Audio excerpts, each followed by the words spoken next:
Hello everyone, my self Amit Soni. तो आज हम लोग यहाँ पे देखने वाले हैं संधारित्रों का श्रेणी क्रम संयोजन यानी सीरीज कॉम्बिनेशन। आप सब जानते हो ये बोर्ड एग्जाम के लिए काफी इंपॉर्टेंट है। मतलब हर साल इस पर न्यूमेरिकल आता ही आता है। डेरिवेशन भी यहाँ पे काफी इंपॉर्टेंट है। तो यहाँ पर जो भी इंपॉर्टेंट बातें हैं, मतलब यहाँ पर आवेश बराबर होते हैं, विभव अलग अलग होता है, ये सारा पॉइंट जो इंपॉर्टेंट है वो हम सब यहाँ पे कवर करेंगे। और देख ही सकते हो बहुत ही इंटरेस्टिंग तरीके से इसे देखने वाले हैं। सारा कुछ मैं लेके आया हूँ, बिल्कुल आपको ऐसा फील आ जाएगा, ऐसा दिखने लगेगा। तो आइए इसी के साथ वीडियो को शुरू करते हैं। तो यहाँ पे आप देख सकते हो मैंने एक पाइप लिया है ना, और इसमें मैंने 3 बिंदु लिया है, C1 C2 C3। इस पाइप में 3 बिंदु है।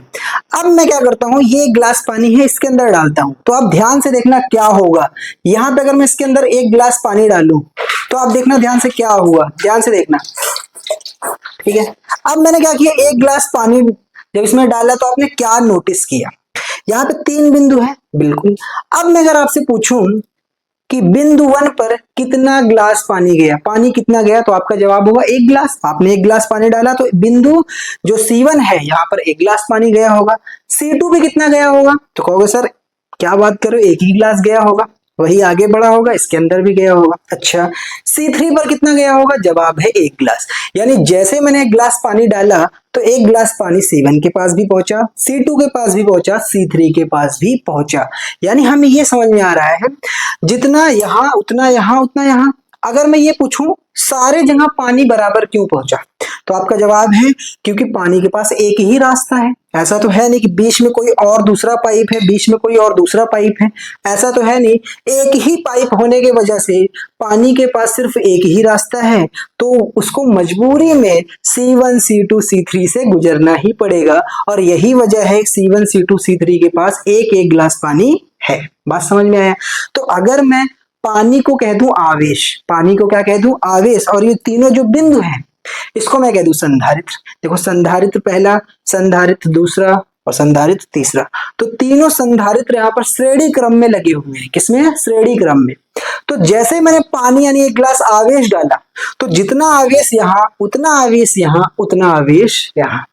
बात समझ में आए। यानी हमें बहुत इंपॉर्टेंट बात यहाँ पे पता चल रहा है कि श्रेणी क्रम में हर एक संधारित्र पर समान यानी बराबर बराबर आवेश होते हैं। ये बहुत ही इंपॉर्टेंट है। कोई पूछे बराबर आवेश क्यों है, क्योंकि वजह है ना उसका, क्योंकि एक ही रास्ता है, एक ही रास्ता है, तो मजबूरी में उसको वहीं पर जाना पड़ेगा। बीच में कोई और ज्वाइनिंग है नहीं, तो ना चाहते हुए भी आवेश को सारे जगह से गुजरना पड़ेगा। तो बहुत इंपॉर्टेंट बात यहाँ पे ये निकल के आया कि श्रेणी क्रम में हर एक संधारित्र पर आवेश बराबर होगा। जैसे यहाँ पर मैंने 3 संधारित्र C1 C2 C3 लिया है, अलग अलग धारिता वाला मैंने यहाँ पे C1 C2 C3 ले लिया है। तो जितना आवेश इस पर उतना आवेश इस पर उतना ही आवेश इस पर होगा। देखो यहाँ पर क्यों आवेश इस पे, तो क्यों आवेश इस पे, क्यों आवेश इस पे। अब वो अलग बात है कि यहाँ माइनस क्यू जो है वो प्रेरण के कारण आया है, वो एक अलग बात है। लेकिन जितना आवेश है इस पे उतना ही इस पे उतना ही आवेश इस पे।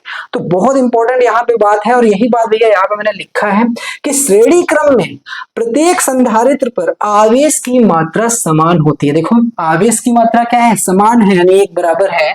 और फिर देखो चाहे उनकी धारिता कुछ भी हो, धारिता से मतलब बिल्कुल नहीं है। देखो मैंने C1 C2 C3 अलग अलग धारिता यहाँ पे ले लिया है, फिर भी यहाँ पर आवेश तीनों पर बराबर बराबर होंगे। ये काफी इंपॉर्टेंट बात है। अब अगर हम यहाँ पे आगे बढ़े तो एक इंपॉर्टेंट बात यहाँ पे, बहुत ही इंपॉर्टेंट फॉर्मूला हमने इस चैप्टर में पढ़ा है। क्या था, Q बराबर CV। याद है, भूले तो नहीं, मैं खुद पढ़ाया Q बराबर CV।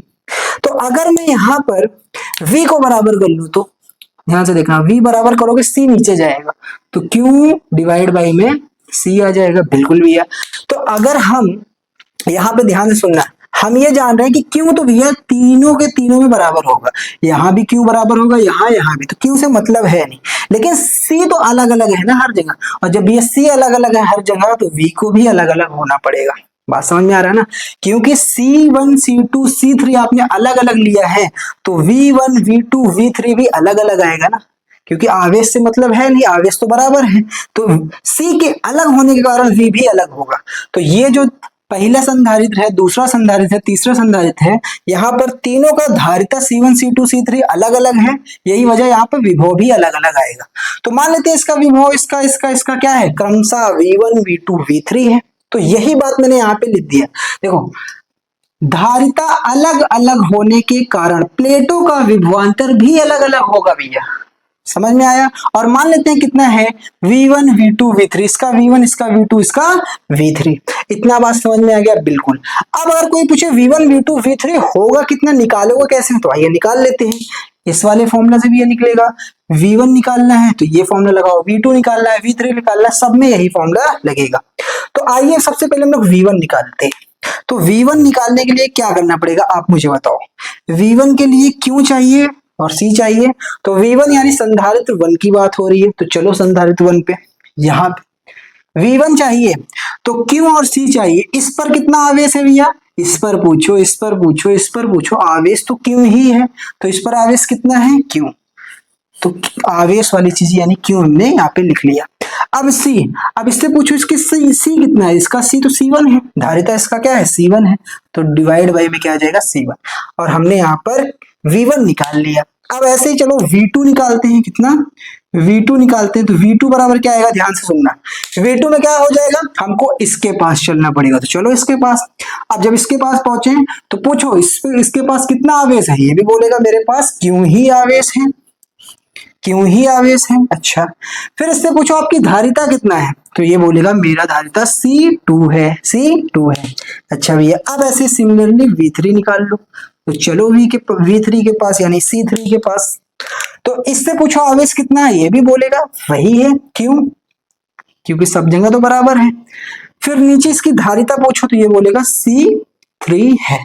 और इस प्रकार भी हमने यहाँ पर V1 V2 V3 हमने निकाल लिया। अच्छा मेरी बात ध्यान से सुनना, इसके पास अलग विभव, इसके पास अलग विभव, इसके पास अलग विभव, थोड़ा सोचो इसके पास विभव, इन तीनों के पास विभव आएगा कहां से, जवाब है बैटरी के पास, बैटरी ही तो इन तीनों को विभव देगा ना। तो अगर मैं कुल विभव जोड़ूं तो वो तो इसी के बराबर होगा, V के बराबर ही होगा ना। अरे कहने का मतलब है, मान के चलो मैं 30 रुपए है मेरे पास, मैंने 3 लोगों को 10 दे दिया, 10 रुपए। अब तीनों का अगर 10 आप जोड़ लोगे वो तो 30 के बराबर ही होगा ना जितना मैंने दिया था, तो जवाब है हाँ। तो अगर मैं यहाँ पर कुल विभव निकालूं तो वो विभव एक अदिश राशि है, तो अंक के जैसा जुड़ जाएगा, तो कुल विभव क्या मैं लिख सकता हूँ V1 plus V2 plus V3, बिल्कुल समझ तो रहे हो ना, अंक की तरह जुड़ जाएगा, विभव एक अदिश राशि है।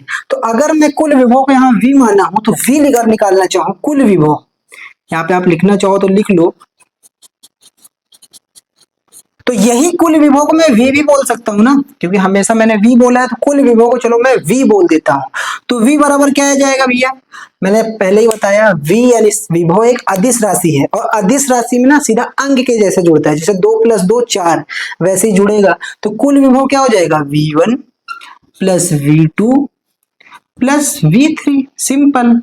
तो अगर आप यहाँ पे आप ध्यान से सुनना, अगर मैं V1 लिखना चाहूं तो हम अभी देखें ना, Q बराबर CV, तो V बराबर Q बाई C, यही से रख दो। अगर मैं V लिखना चाहूं तो आपको V अगर चाहिए तो Q और C पता होना चाहिए।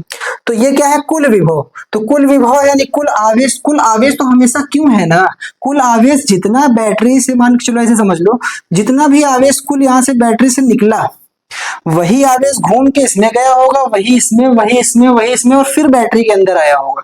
तो हर जगह आवेश तो क्यों ही है, तो कुल आवेश तो भैया क्यों ही है, ठीक है ना। और बटे में C है कुल धारिता, तो C यहाँ पे क्या है, कुल धारिता बराबर, कुल धारिता मतलब समझ रहे हो ना, इन सब को मिला के जो कुल धारिता आ रहा है, कुल क्षमता जो आ रहा है।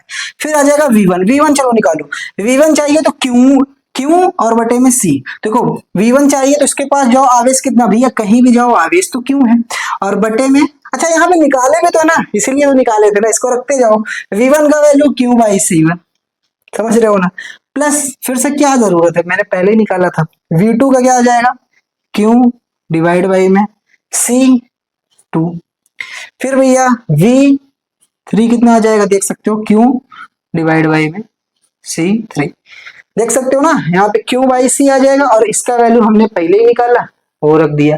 अब यहाँ से आपको एक बात पता चल रहा होगा, यहाँ पे ये पूरा चीज जब हम कॉमन लेंगे तो ये पूरा चीज इससे कट जाएगा ना भैया, क्योंकि ये कॉमन लोगे तो 1 बाई वही चीजें बचेगी ना। चलो अगर मैं एक स्टेप यहाँ पे बढ़ा ही दूं, क्या दिक्कत है, तो ये हो जाएगा। चलो एक स्टेप बढ़ा देते हैं, क्यू बाई सी बराबर, क्यू को कॉमन ले सकता हूँ, क्यू को यहाँ पे मैं कॉमन ले लेता हूँ, तो ये आ जाएगा 1/C1 plus 1/C2 plus 1/C3। बिल्कुल। अब यहाँ पे क्या हुआ, बराबर है तो इसको कट कर सकते हो, तो बचा क्या वो यहाँ पे लिख लो। ऊपर सिर्फ एक बचा ना, तो 1/C। सी क्या है भैया, मैंने क्या बताया, कुल धारिता। बराबर है तो बराबर लगाओ, क्या बचा 1/C1 1/C2 1/C3 लिख लो। 1/C1 plus 1/C2 plus 1/C3। और देख सकते हो यही चीज हमें यहाँ पे प्रूफ करना था। क्या निकल के आया, 1/C बराबर 1/C1 plus 1/C2 plus 1/C3।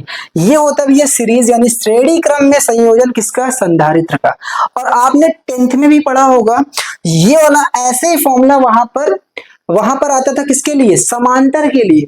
जो प्रतिरोध होते हैं और जो संधारित्र होते हैं वहां पर फॉर्मूला उल्टा आता है, ठीक है ना। वहां बटे वाला फॉर्मूला जो है वो समांतर के लिए आता है, तो ये चीज यहाँ पे थोड़ा उल्टा होता है, ध्यान रखना। सबसे पहले भैया डायग्राम आप अच्छे से बनाओ, ठीक। उसके बाद आपको ये पता होना चाहिए कि जो आवेश यहाँ वही यहाँ वही यहाँ, फिर C1 C2 C3 हमने ले लिया। और भैया जब अलग अलग धारिता लिए हो तो विभव अलग आएगा। क्यों, कहां से, जवाब है Q बराबर CV से।